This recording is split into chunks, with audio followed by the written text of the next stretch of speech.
이것 때문에 지금 수사를 한 게 아니지 않습니까? 원래. 그렇죠. 맞습니다. 그러면 돈봉투 사건 때문에 이제 네. 수사를 시작했는데 네. 돈봉투는 무죄가 돼버리고 네. 또 하나가 제3자 뇌물도 무죄가 돼버렸지 네. 않습니까? 네. 그럼 이걸 또 별건 수사라고 볼 수 있는 거 아니냐? 아, 당연히 이거는 예. 별건의 별건이고 돈봉투조차 이정근의 박우식과의 알선수재 네. 죄로 이정근을 수사하는 과정에서 이정근의 핸드폰 속에서 추출된 돈봉투 이건 자체가 1차 별건입니다. 근데 이 돈봉투 수사 과정에서 또 별건, 그러니까 별건의 별건으로 먹사형과 제3자 뇌물죄를 적용한 것이죠. 네. 자, 그래서 왜 그러면은 검찰에서 애시당초 기소하고 국민들에게 2022년 말입니다. 한겨울에 자, 한국으로 돌아와서 몇 개월을 기다리고 있는 송영길 소나무당 대표를 소환하지 않고 있다가 갑자기 네. 소환하면서 네. 그때 야 돈봉투 사건에 송영길이 배우다라고 했는데 실제 증거가 하나도 없고 또 네. 개입도 하지 않았기 때문에 네. 이것은 이제 1심 선고에서 무죄가 다 나왔는데 갑자기 먹사연이 튀어나오면서 법정 구속을 시켰다. 그래서 법정 구속이 될 때 야 이게 무슨 법정 구속감이냐라고 이제 논란이 굉장히 많았지 않습니까? 그때 네, 상황 네. 좀 설명해 주시죠. 그러니까 법정 구속을 변호인단도 그렇고 저희 남편도 변호사인데 전혀 상상하지 못했던 거죠. 전격 구속. 그러니까 변호사인 저희 남편이 사실 먹사연 영장을 칠 때도 돈봉투하고 정당법으로 영장을 쳤어요. 근데 그게 안 나오니까 정치자금법과 제3자 뇌물죄를 적용을 한 건데 이거 자체가 영장주 위반이고 영장 기각돼야 되는 불법 재판인 겁니다. 네. 변호사인 남편이 너무나 다 잘 알고 있기 때문에 처음 구속됐을 때는 그 다음날 혈압이 190까지 오르고 코피를 이틀씩 쏟고 얼마나 남편이 기가 막혔으면 그랬겠어요. 그러다가 윤석열 씨가 구속되고 나니까 조금 마음이 편해졌는데 요새 다시 윤석열은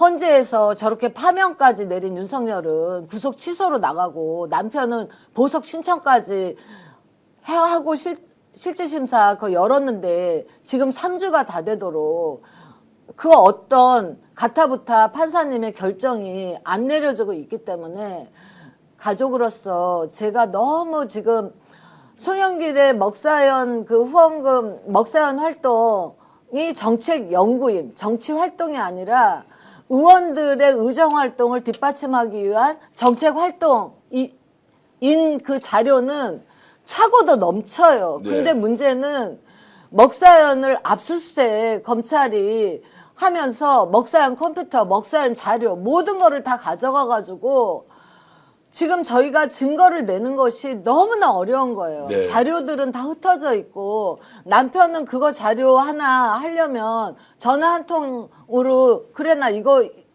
있냐고 물어보고 있다고 그러면 주고 그러면 그만인 건데 정말 국회의원님한테 사실 확인서 하나 받을래도 정말 남편은 전화 한 통이면 끝나잖아요. 근데 남편이 저한테 편지를 쓰면 이틀 걸려 도착해요. 그리고 거기에 누구를 만나서 어떤 부탁을 해라.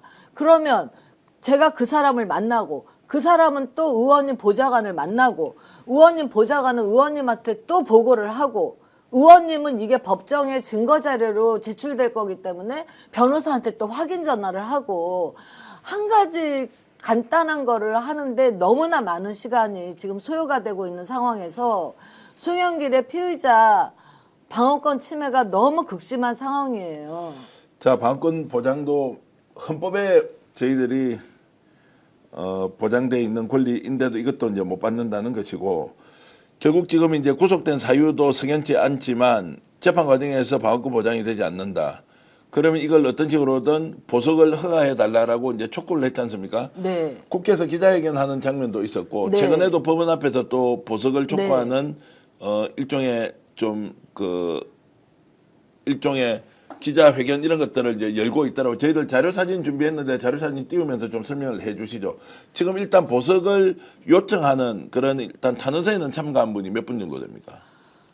일단 국회의원님들 90여 분이 네. 개인 탄원서로 일일이 써주셨고, 제야 종교 원로들께서도 마찬가지시고, 그렇게 개인 탄원서 200여 분과 일반 시민들이 서명해 주신 게 46,500건 정도 되고요. 네. 보통 이제 2주 안에 판사님이 보석 인용 여부를 판단을, 그러니까 발표를 하시니까, 그래서 2주 전에 국회에서 국회의원들과 그러니까 제야 시민사회단체가 이건 너무나 억울한 사안이고 보석을 허가해줘야 된다라는 기자회견을 한 거예요. 네. 근데 문제는 그 후에 저는 이거면 됐다고 생각을 했는데, 그 후에 송영길에 대해서 송영길 재판에 대해서 검찰이 압박을 판사들에게 가하는 것 같다라는 그 막 여러 가지 소문들이 네. 들려왔기 때문에,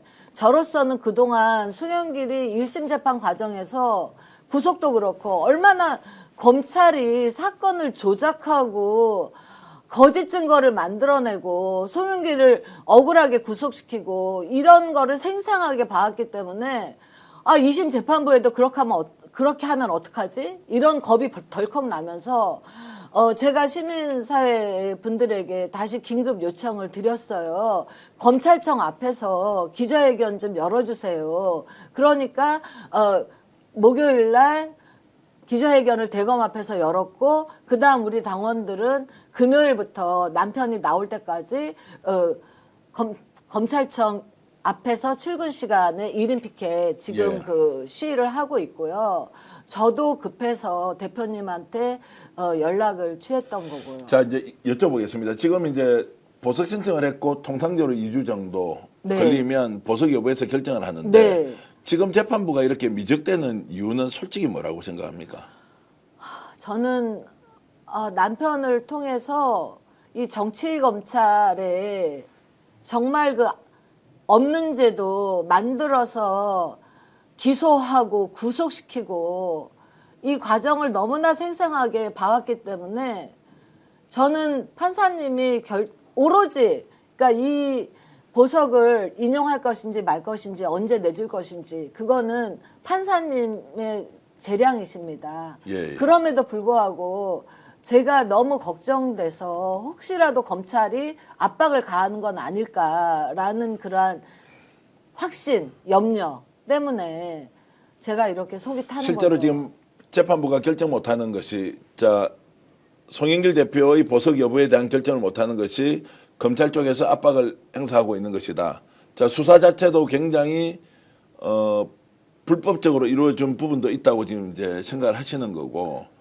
저는 그러니까 압박을 하고 있다. 판사를 압박하고 있다. 예. 그거는 그냥 다양한 뜬소문일 예. 뿐이지만, 저는 개인적으로 그럴 수 있다라는 확신이 제가 드는 예. 거예요. 그동안 남편이 당한 것을 눈에서 봤기 때문에 예. 재판 과정에서 어떻게 그러니까 검찰이 했는지를 봤기 때문에 생생하게, 그래서 제가 너무 걱정이 되는 것이죠. 오늘 방송 어떠셨습니까? 마음에 들었다면 구독, 좋아요로 스픽스를 응원해 주십시오. 여러분들의 구독, 좋아요는 가장 큰 힘이 됩니다. 스픽스 구독, 좋아요.